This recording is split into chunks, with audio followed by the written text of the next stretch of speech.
राम राम मेरे भाई। भिन्न पढ़ेंगे आज। और जैसा कि आप जानते हो 30 या 20 मिनट की वीडियो होने वाली है। 20 से और 30 तक मिनट तक की वीडियो होने वाली है, तो इम्पोर्टेंट होंगे, कचरा तो होगा नहीं, मतलब एक्स्ट्रा बिल्कुल नहीं है। सारे के सारे इम्पोर्टेंट है। हाँ, ये समझ लो एग्जाम में छप गए। 100% करना थोड़ी बेवकूफ़ी होगी, लेकिन हाँ इम्पोर्टेंट है। सारे के सारे इम्पोर्टेंट है। बिना आपका टाइम खराब किए स्टार्ट करते हैं मेरे भाई भिन्न। चलिए भिन्न। पहला क्वेश्चन है 6.5 पर बार। मेरे भाई ये बार, इसका मतलब 5 बार बार लिखा जाएगा, अनंत तक लिखा जाएगा। इनको कहते हैं अशांत भिन्न। दशमलव के बाद यानी पॉइंट के बाद अंक खत्म नहीं हो, चलते जाएं चलते जाएं चलते जाएं, तो उसका नाम होता है, उस भिन्न का नाम अशांत। दशमलव तो है ही, दशमलव में भी अशांत।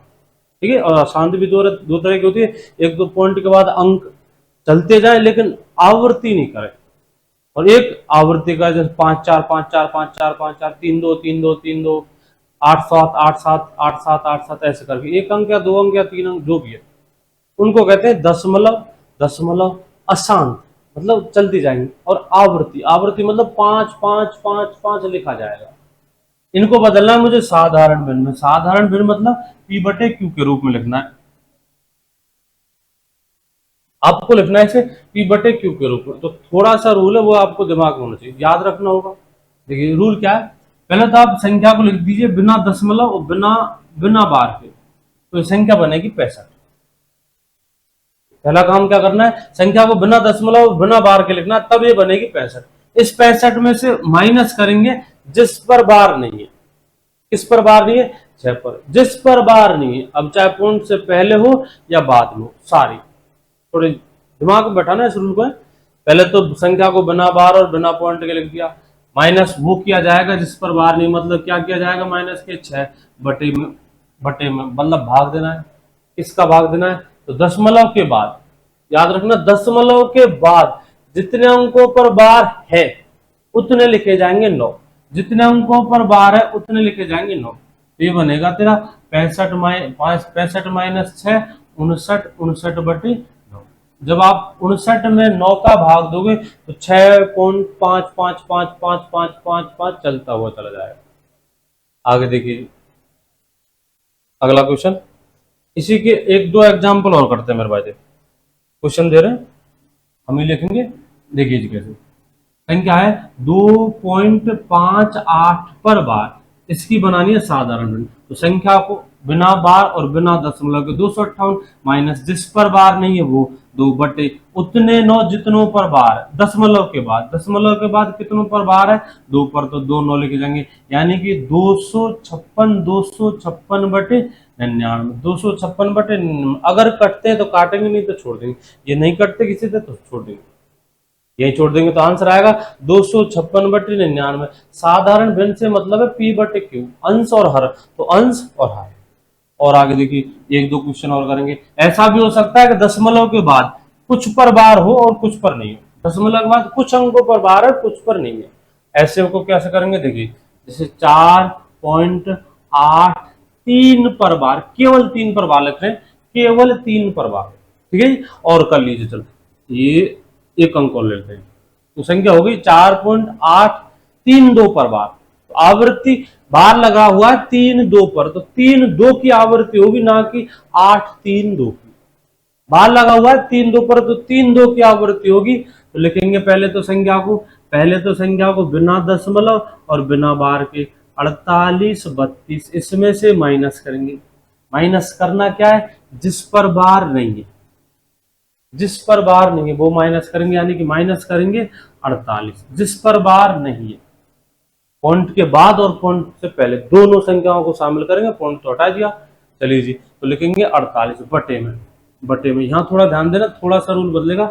जितने अंकों पर बार है उतने 9, ये तो हमने पहले भी किए थे। जितने अंकों पर बार था उतने 9, लेकिन पॉइंट के बाद एक अंक पर बार नहीं, तो मेरे भाई उसके लिए 1 0। देख दोबारा से, पहले तो संख्या को बिना दशमलव और बिना बार के, ये बन जाएगी 4832। माइनस क्या करेंगे? जिस पर बार नहीं है। और बार किस पर नहीं है मेरे भाई? 4 8 पर। दशमलव से पहले और दशमलव से बाद दोनों अंकों को गिना जाएगा। 4 8 यानी कि 48 बटे में उतने 9 जितनों पर बार ने, उतने 9 जितनों पर बार है, उतने 9 जितने अंकों पर बार है। तो 2 अंकों पर बार है दोनों, उसके बाद उतनी 0। उतनी जीरो जितने की दशमलव के बाद आने वाले अंकों पर बार नहीं है। दशमलव के बाद एक अंक पर बार नहीं है तो एक जीरो, अगर दशमलव के बाद दो अंकों पर बार नहीं होता तो दो जीरो। चलिए करते हैं। 4832, 4832 माइनस 4832 माइनस 48, देखिए 4, 12 में से 4 गए 8, 7 और 4, ठीक है 4784। अगला देखिए, अगला क्वेश्चन है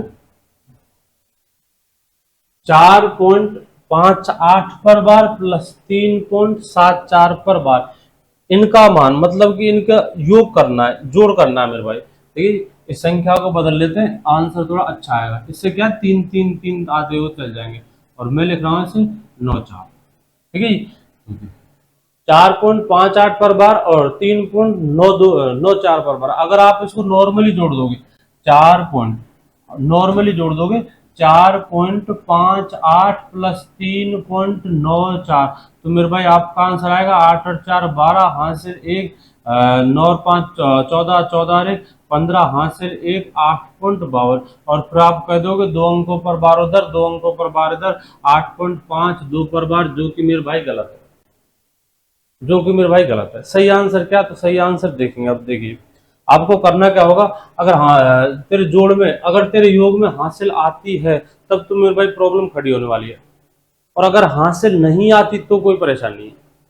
अगर हासिल आती है, कई बार आपने सुना होगा कि नॉर्मली जोड़ दिया करो, लेकिन नॉर्मली कब जोड़ते हैं, जब हासिल नहीं हो। और इस जोड़ में मैंने लिख दिया है 9 4,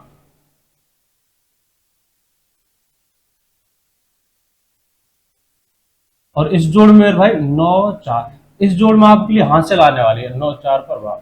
हासिल आएगी तो यानी प्रॉब्लम क्रिएट होगी। करना क्या होगा, आपको कम से कम 3 जोड़े लेने होंगे। ये 5 8 अनंत बार लिखा जा सकता है, उन अनंत में से आपको केवल और केवल 3 जोड़े लेने होंगे। ये 3 जोड़े आपको क्लियर कर देंगे।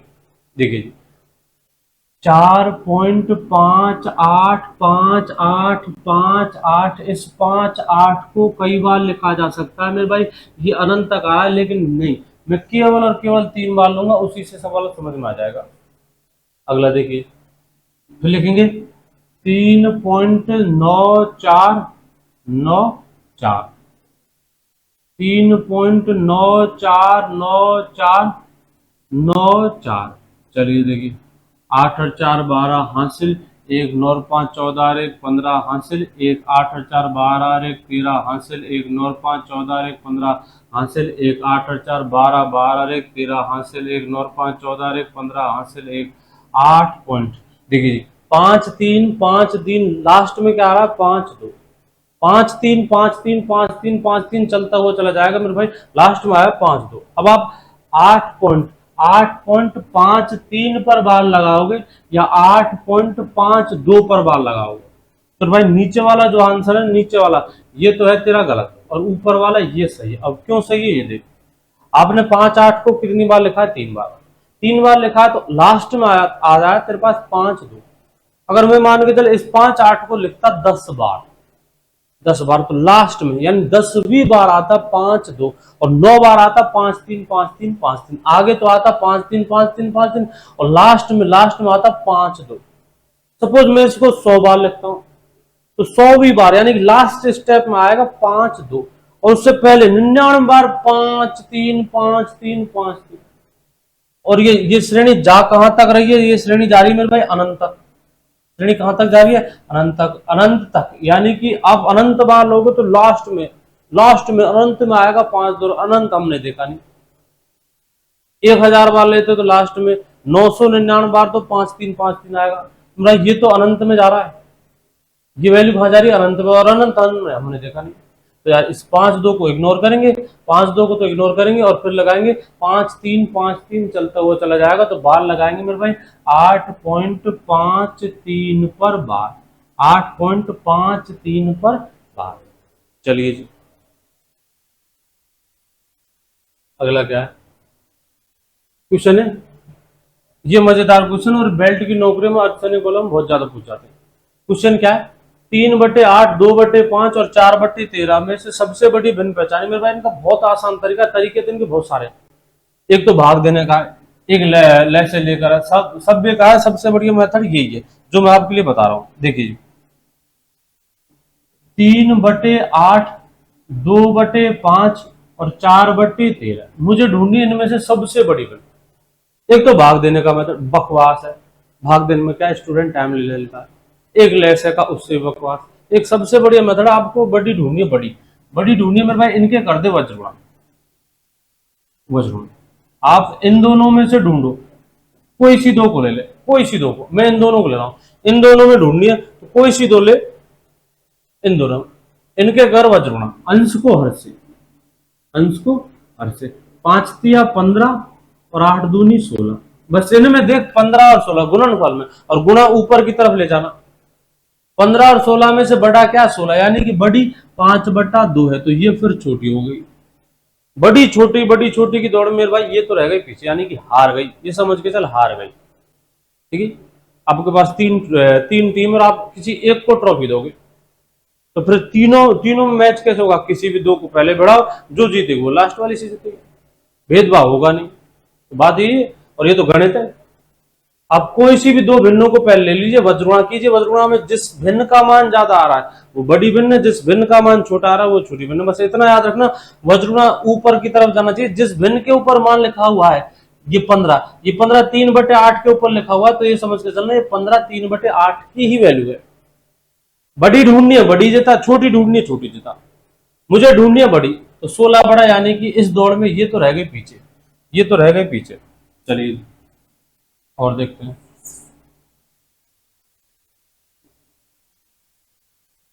अगली स्टेप में देख मेरे भाई,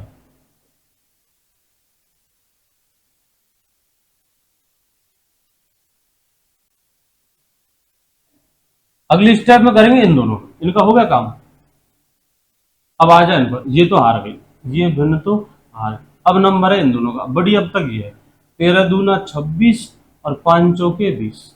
बता 26 बढ़ाया 20, इन दोनों में 13 दूना 26 और 5 चौके 20। 26 बढ़ाया 20 यानी कि 26। तो सबसे बड़ी भिन्न जो है वो 2/5, 2/5।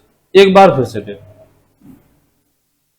मुझे ढूंढना था 3/8, 2/5 और 4/13 में बड़ी भिन्न कौन सी है। आपको करना होगा इनका वज्रगुणा। सबसे बढ़िया मेथड है, इजी मेथड है। आपको करना होगा इनका वज्रगुणा। वज्रगुणा करते टाइम ये ध्यान रखना, वज्रगुणा नीचे से ऊपर जाना चाहिए, नीचे से ऊपर। कोई सी भी दो भिन्न ले ले, जैसे कोई सी भी दो टीम लेते, कोई सी भी दो भिन्न ले ले। अगर बड़ी देख रहा है तो बड़ी को देता, छोटी देख रहा है तो छोटी को देता। जिताता हुआ चलता चल, जो बड़ी होगी अपने आप आती चली जाएगी निखर कर। देखिए जी, मैं इस बार लास्ट से स्टार्ट करता हूं। देखिए 13 दूना 26 और 5 चौके 20। बता 26 बढ़ाया 20, आपको ढूंढनी है बड़ी, तो 26 बढ़ा, यानी कि इस भिन्न का हो गया खेल। ये तो हार गई मेरे भाई और ये जीत गई। तो ये दौड़ से मेरे भाई बाहर है। अब ले इनका नंबर, इन दोनों का, इनका हो गया खेल। अब लेंगे इन दोनों का नंबर 26 बटा, हो गया उसका काम। 5 तिया 15 और 8 दूनी 16। इन दोनों में ये बड़ी थी, इन दोनों में चेक किया तब भी ये बड़ी आई है, 16 वैल्यू है। 15 बढ़ाया 16 बढ़ा, 16 बढ़ा, यानी कि 2/5, 2/5 इन तीनों में सबसे बड़ी है। 2/5 इन तीनों में सबसे बड़ी है, ये लो। तो सबसे बड़ी भिन्न 2/5। अच्छा, इससे भी छोटी चाहिए, इससे भी छोटी चाहिए, तो अब तेरे पास ये दो भिन्न बची है, केवल ये दोनों भिन्न, ये दोनों भिन्न। ठीक है, तो आप इन दोनों भिन्नों में, इन दोनों भिन्नों में ढूंढना चाहते हो छोटी कौन सी है बड़ी कौन सी है। देखिए केवल और केवल इन दोनों भिन्नों में। देख मेरे भाई, इन दोनों में तो कर 13 थी 39 और 8 चौका 32। तो इन दोनों में बड़ी कौन सी है ये, तो सबसे बड़ी ये वाली, उससे छोटी ये वाली, और सबसे छोटी ये। सबसे बड़ी 2/5, उससे छोटी निकल कर आई है 3/8, और सबसे छोटी 4/13। चलिए जी अगला देखिए। मात्र मात्र 9 क्वेश्चन है, मेरा जहां तक चांसल है, मैं पिछले एग्जामों को पैटर्न देख दो के मतलब इनमें से मात्र 9 में से तेरे क्वेश्चन छपे हुए मिल जाएंगे, मात्र 9 में से। बाकी 100% गारंटी नहीं होती मेरे भाई, 100% मैटर अलग हो जाता है। 100% तो हमको यार मतलब भविष्य देखने वाले भगवान नहीं है। बस ये होता है कि पिछले एग्जामों को देखकर, अपना लेवल देखकर, 8-9 साल का एक्सपीरियंस है, ये देखकर इतना पता चल जाता है कि हाँ यहाँ तक क्वेश्चन पूछ जाएंगे। बाकी पूछे आगे भी जा सकते हैं तो वो एक रिस्क होती है। देखिए मेरा काम है, मैं सिर्फ आपके लिए इंपॉर्टेंट रख रहा हूँ। एग्जाम के टाइम को देखते हुए, टाइम नहीं अपने पास, और कुछ कुछ की तैयारी नहीं हुई, कुछ के फिजिकल चल रहे हैं आर्मी के, तो वो फिजिकल में लगे हुए हैं। फिजिकल भी आपका कंप्लीट है, और भी ये अर्धसैनिक बलों में सीआरपीएफ बीएसएफ भी कंप्लीट है, तो भाई कम टाइम मिल रहा है। हाँ मैं भी जान रहा हूँ, फिजिकल भी कर रहे हो आप, उसके बाद रिटर्न भी कर रहे हो, तो कम टाइम मिल रहा है। उस कम टाइम को देखते हुए बहुत बढ़िया है क्लास, बहुत बढ़िया है। सारी 30 मिनट की क्लास देख डाल, तेरा बढ़िया स्कोर खड़ा हो जाएगा गणित में। देख मेरे भाई बिल्कुल भी एक्स्ट्रा क्वेश्चन नहीं है। देख आरोही क्रम, तो पहले तो तुझे ये पता होना चाहिए आरोही होता क्या है। आरोही क्रम का मतलब बढ़ता हुआ, आरोही का मतलब होता है उन्नति, उन्नति मतलब बढ़ता हुआ। आरोही का मतलब उन्नति, उन्नति मतलब बढ़ता हुआ। लड़कियों का नाम आपने खूब सुना होगा आरोही, अवरोही नाम नहीं सुना होगा किसी का, क्योंकि बुरा नाम है। आरोही अच्छा नाम, आरोही का मतलब उन्नति बढ़ता हुआ, अवरोही का मतलब दुर्गति घटता हुआ। चलिए देखिए, आरोही का मतलब बढ़ता हुआ, और बढ़ते हुए में बस गलती मत कर देना, बढ़ते हुए में पहले आएगा सबसे छोटा, फिर बड़ा, फिर बड़ा और फिर बड़ा, और इसी को कहते हैं मेरे पे बढ़ता हुआ क्रम। सबसे पहले छोटा, फिर बड़ा, फिर बड़ा, फिर बड़ा। आरोही क्रम में आप आरोही क्रम में ढूंढ रहे हो तो सबसे पहले लिखनी पड़ेगी छोटी, और छोटी ढूंढने के लिए सबसे भिन्न ढूंढने के लिए सबसे बेटर बेस्ट लगा, बेस्ट मेथड बताया था। करना क्या होगा आपको, सबसे छोटी ढूंढनी है। 1/5, 5/9 और 3/11। आपको पहले ढूंढनी होगी सबसे छोटी, तो कोई सी भी दो भिन्न ले ले, इनका गुणा कर बचना, जो छोटी आएगी उसे जिताएंगे, अगले से फिर मैच कराएंगे, उनमें से भी जो छोटी आएगी वो सबसे छोटी है। देखिए जी, मैं इन दोनों को ले रहा हूँ, 11×5 55, 11×5 55, 9×3 27। बता 55 छोटा या 27? 27। तो छोटी भिन्न कौन सी हुई, 3/11 है। मुझे ढूंढनी कौन सी सबसे छोटी, क्योंकि आरोही में सबसे पहले छोटी फिर बड़ी फिर बड़ी, तो सबसे पहले छोटी ढूंढ रहा हूं, तो इन दोनों में छोटी तो हो गई है, इसका खेल खत्म। ठीक है जी, ये वाली रह गई दौड़ में पीछे। अब इन दोनों में आ जा, 11 एकम 11 और 5×3 15, इन दोनों में सबसे छोटी ये, इन दोनों में ये और इन दोनों में ये, तो यानी कि ये तीसरी जो बनने वो सबसे छोटी होगी। 3 टीम है, 3 टीमों में मैं उसे जिताऊंगा छोटे वाले, जो छोटी मिलेगी ना उसे, और जो सबसे छोटे वो उसे ट्रॉफी देंगे। तो भाई इन दोनों का जब मैच हुआ तो छोटी मिलती है ये वाली, क्लियर। इन दोनों में आपने मैच किया, 11×5 55, 9×3 27, 27 छोटा, 27 छोटा। इन दोनों में जब मैच किया था 11×5 55 और 9×3 27, इन दोनों में सबसे छोटा 27 था, तो इन दोनों में जीत गई ये। अब इस जीती हुई टीम का मैच करा अगले से, छोटी वाली जिता नहीं है इसका, 11 एकम 11, 5×3 15, तो 11। छोटी कौन सी, 11, तो छोटी को जिताएंगे, छोटी जीतेगी 11 वाली। ठीक है, ये लो 11 एकम 11 सबसे छोटी है ये, 1/5 सबसे छोटी 1/5। ठीक है, उसके बाद इन दोनों में, ठीक है, इन दोनों मैच हो गया। अब इनको तो हम पहले भी चेक कर चुके, 11×5 55 और 27, 55 और 27, इनमें से छोटा कौन सा है मेरे भाई, 27, यानी कि 3/11, 3/11 इधर लिख देते हैं, 1/5, 3/11, और सबसे बाद में आएगी 5/9, 5/9। ये इनका आरोही क्रम है। अच्छा, ये लेस देन और ग्रेटर देन, इनके जो निशान होते हैं भाई मेरे भाई, लेस देन और ग्रेटर देन, कुआं में तो लेस देन गिर जा, कुआं में ग्रेटर देन गिर जा। करना क्या होगा आपको, बस जिधर संख्या बड़ी है उधर मुंह खोल दे, से बड़ा से छोटा, जिधर संख्या बड़ी है उधर मुंह खोल दे। ये तो सबसे छोटी है, तो इन दोनों में बड़ी है 3/11, जो बड़ी है उसकी तरफ मुंह खोल दे। इन दोनों में बड़ी है 5/9, जो बड़ी है उसकी तरफ मुंह खोल दे। ये लो जी, अगला,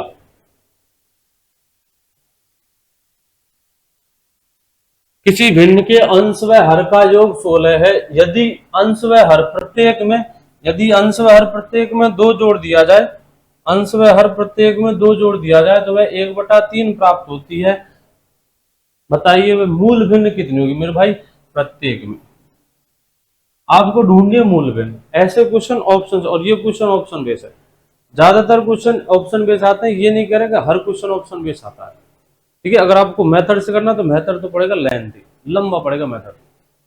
आप सीधा ही ऑप्शन उठाइए, दो भिन्न, एक भिन्न के अंश व हर का योग 16 है, अंश और हर का योग 16, अंश और हर का योग 16, 13 13 3 16, 15 योग 16, सबका योग 16 है। अंश व हर का योग 16 है, लेकिन आप क्या करा है, प्रत्येक अंश और हर प्रत्येक में 2 जोड़ दिया जाए तो वह 1/3 प्राप्त होती है। आप अंश में 2 जोड़िए, आप हर में 2 जोड़िए। अगर जोड़ने पर 1/3 प्राप्त होती है, वही ऑप्शन आपका आंसर है। स्पीड जरूर होनी चाहिए आपको, जोड़ते वक्त स्पीड होनी चाहिए। देखिए अंश और हर दोनों में एक जोड़ा, तो पहले तो मैं जोड़ रहा हूं इसमें दो, दो जोड़ने पर 3 और ये बनेगी 17, 3/17 मिलता है और मिलना चाहिए था 1/3, यानी कि यह आंसर गलत है। इसमें 2 जोड़ेंगे, 2 जोड़ने पर 5 और 2 जोड़ने पर 15, 5 एकम 5, 5 तिया 15, बस यही आंसर है। 2 जोड़ने पर 3/13 में 2 जोड़ने पर 5/15 और 5/15 का आंसर होता है 1/3, बस यही आंसर है। चलिए मेथड थोड़ा लेंदी है, मेथड सिखाऊंगा, थोड़ा टाइम लगेगा। देखिए मेथड सीखना तो डिटेल वाली वीडियो देखना मेरे भाई। अगला,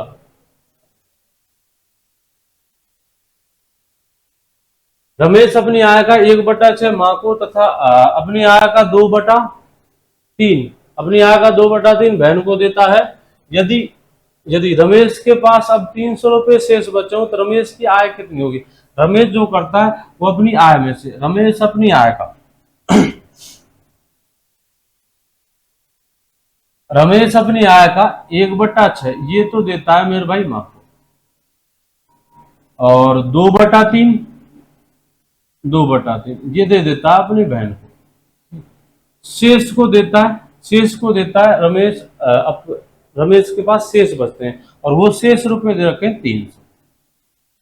रमेश के पास मान के चल 1 रुपया था, एक मान ले, एक्स मान ले, इनसे कोई फर्क नहीं पड़ता, ठीक है। एक मान चाहे एक्स मान ले, कोई दिक्कत नहीं है।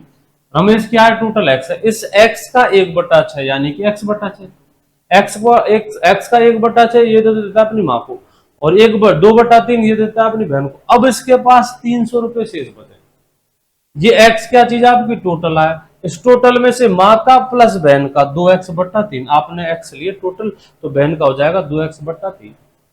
इस टोटल में से माँ और बहन दोनों का योग करके घटा देंगे, माइनस करेंगे, जो माइनस करने पर मिलेगा वो 300 है। देखिए माँ की कितनी है, सॉरी टोटल कितनी है एक्स, आपके पास आपकी टोटल आय 5000 थी, आप माँ को देते हो मान के चलो 3000 और बहन को देते हो मान के चलो 1500, तो आपके पास शेष कितने बचेंगे, आप कहोगे 500 बचेंगे। ये 500 आए कैसे, ये 500 आए ऐसे नॉर्मल बात है, 5000 में टोटल थी, 3000 माँ को दिए, 1500 बहन को दिए, 4500 दे दिए, 5000 में तो 4500 घटाएंगे, 5000 में से 4500 घटाएंगे तो 500 से बचेंगे।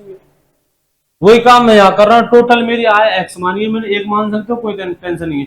एक्स में से माँ का प्लस बहन को जो दिए उन दोनों का जोड़ करके माइनस करेंगे। अच्छा टोटल में से माँ और बहन को जो दिए उनको जोड़ करके माइनस करेंगे तो शेष क्या मिलेगा, शेष मिलेगी जो बची है, और वो कितनी रखी 300, बस समीकरण चाहिए था, बन गया।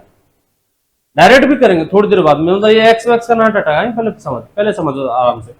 एक्स लेसा कितना आ गया, लेसा आ गया इनका 6, ठीक है, लेसा कितना आ गया 6, 6 में 6 का एक बार 1 इंटू एक्स, 6 में 3 का 2 बार 2 इंटू 2x 4x बराबर है 300। चलिए 4x और 1x 5x, तो x माइनस 5x बटे 6 बराबर 300, 6 into x 6x minus 5x, 1x बटे 6 बराबर 300, तो x का मान आएगा मेरे भाई 1800, तो उसकी टोटल आय कितनी थी 1800। अब डायरेक्ट कर सकते हो, बस उसके लिए आपको क्या थोड़ा डिटेल में नॉलेज होना चाहिए भिन्न का, और मैं दे रहा हूँ इस टाइम शॉर्ट वीडियो, डिटेल में नॉलेज होना चाहिए भिन्न का। चलिए जी थोड़ा सिखा देते हैं। आप अपनी आय का 1/6 दे देते हो अपनी माँ को, 2/3 देते हो अपनी बहन को। पहले तो मेरे भाई इनका आधार समान कर, आधार मतलब जिस पर तू कैलकुलेशन कर रहा है, मतलब तेरी आय पर, यहाँ आय को आपने 6 दिखाया हुआ है, यहाँ आय को दिखा हुआ है 3, तो पहले तो इनको बराबर कर। बराबर करने के लिए आप यहाँ 6 लिख सकते हो, लेकिन ऊपर नीचे 2 से गुणा करेंगे तो, और गुणा ऊपर नीचे ही करना पड़ेगा, ऊपर नीचे 2 से गुणा करेंगे, ये बनेगी 4/6 और ये बनेगी 1/6, 1/6 तो माँ को और 4/6 अपनी बहन को, यानी कि 6 में से 1, 6 में से 1 तो देता है माँ को, और 6 में से 4 देता है बहन को। 6 में से 1 और 6 में से 4 दे चुका, तो 6 में से बचता कितना है? 1। 6 में से बचता कितना है? 1। और वो बचत कितनी दे रखी है मेरे भाई? और वो बचत है मेरे भाई 300। तो 1 बराबर 6 इंटू 300 1800। ये एक ही आपकी टोटल आय, ये जो 1 लिखा हुआ है ये एक ही आपकी टोटल आय। चलिए आगे बढ़ते हैं, अगला देखिए।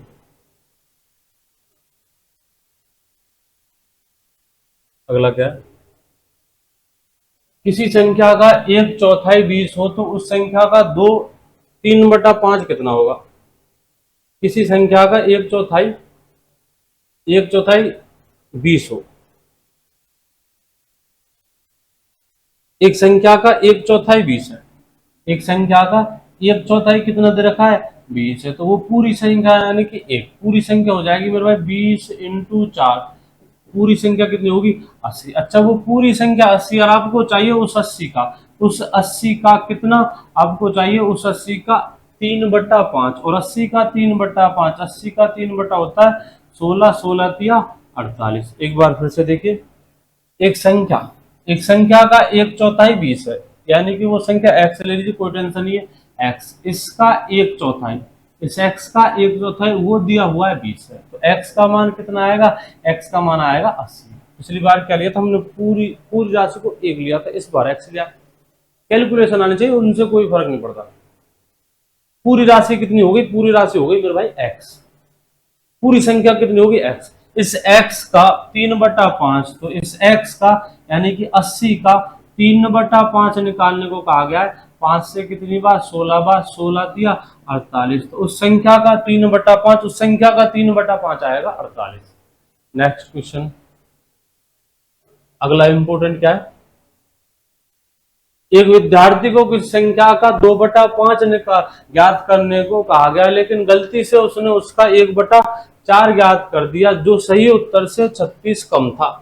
36 कम था। बता, मैं जैसे आपसे क्वेश्चन पूछू, बताइए 27 इस 24 से, ये छोटा सा बेसिक बस, ये 27 इस 24 से कितना कम है? ये 27 इस 24 से कितना कम है? तो 3 कम है। अच्छा, इस 3 को आप लिखना चाहते हो समीकरण बनाकर, तो मनी मनु सोच कैसे लिखेगा? 27 में से 24, या फिर मैं कहूं 24 27 से कितना कम है? 3। और आपको इसका समीकरण बनाना, तो बच्चे बना सकते हैं 27 - 24 बराबर 3। ये 27 इस 24 से ज्यादा कितना है? 3 ज्यादा, तब भी यही समीकरण बनेगा। 24 27 से कम कितना है? 3 कम, तब भी यही समीकरण बनेगा। अब आ जाते सवाल पर। एक स्टूडेंट से कहा, भाई एक संख्या है, मुझे नहीं पता, मैं मानूंगा एक्स, और क्या मानूंगा? एक संख्या है, मानेंगे एक्स। इस एक्स का 2/5 निकाल। पहले तो ये बता, 2/5 बड़ा होता है या 1/4?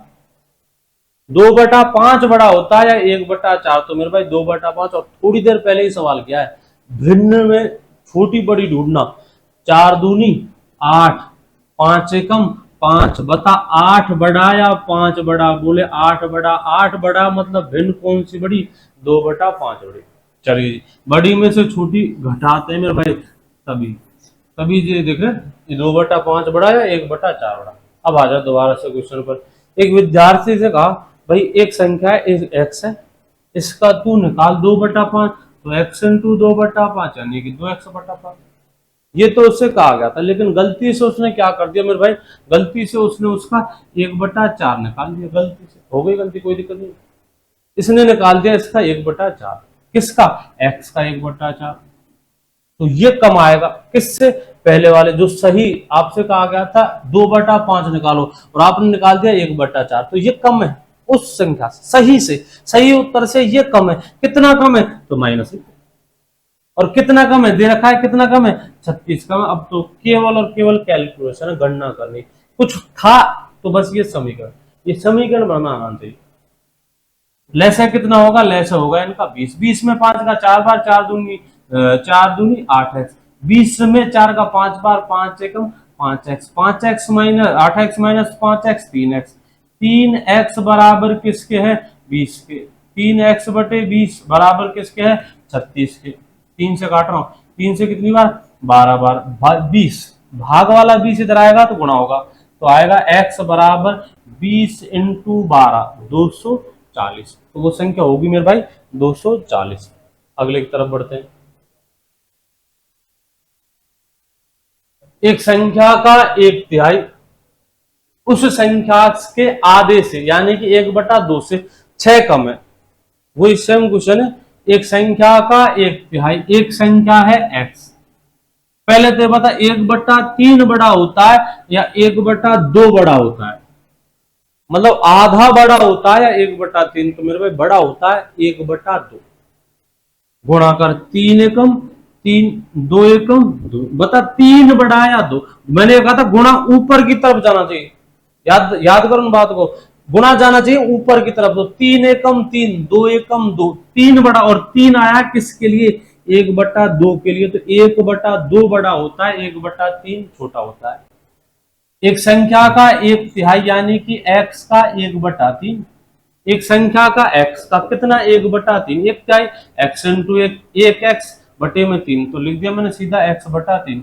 एक संख्या का 1/3 उस संख्या के आधे से 6 कम है। ये कम है किससे? इस x के आधे से। इस x के आधे से ये कम है। कितना कम है? तो माइनस करके ले। कितना कम है? 6 कम है। चलिए जी, अब तो केवल कैलकुलेशन, अब तो केवल गणना और नहीं कुछ। लेस से कितना आएगा? 6। 6 में 2 का 3 बार 3x, 3x 6 में 3 का 2 बार 2x बराबर कितना? 6। 3x minus 2x 1x। 1x बटे 6 बराबर क्या है? 6 है। x बटे 6 बराबर किसके? 6 के। तो x बराबर 6 इंटू 6 36। तो आंसर होगा मेरे भाई, आंसर होगा 36। तो ये वो सारे इंपोर्टेंट क्वेश्चन है तो भिन्न में से पूछे जाते हैं। ज्यादातर जो पूछे जाते हैं, ज्यादातर मैं ये नहीं कह रहा 100%। बस ये जो टाइम बचा है तेरे पास, इसको देखते हो बढ़िया तैयारी हो जाएगी आपकी। फिजिकल भी चलता रहेगा आर्मी का, जो भाई दे रहा तैयारी कर रहा उसका, मतलब सीआरपीएफ बीएसएफ का एग्जाम देखो उसका रिटर्न भी होता रहेगा। जिनकी गणित कमजोर उनके लिए राम बाण कुछ भी, सीता बाण कुछ भी समझे वो है। बस पढ़ ले इनको, पढ़ ले इनको, बढ़िया क्वेश्चन फंस जाएंगे तेरे। कल एक नई वीडियो के साथ फिर हाजिर हूंगा। तब तक के लिए जय हिंद, जय भारत।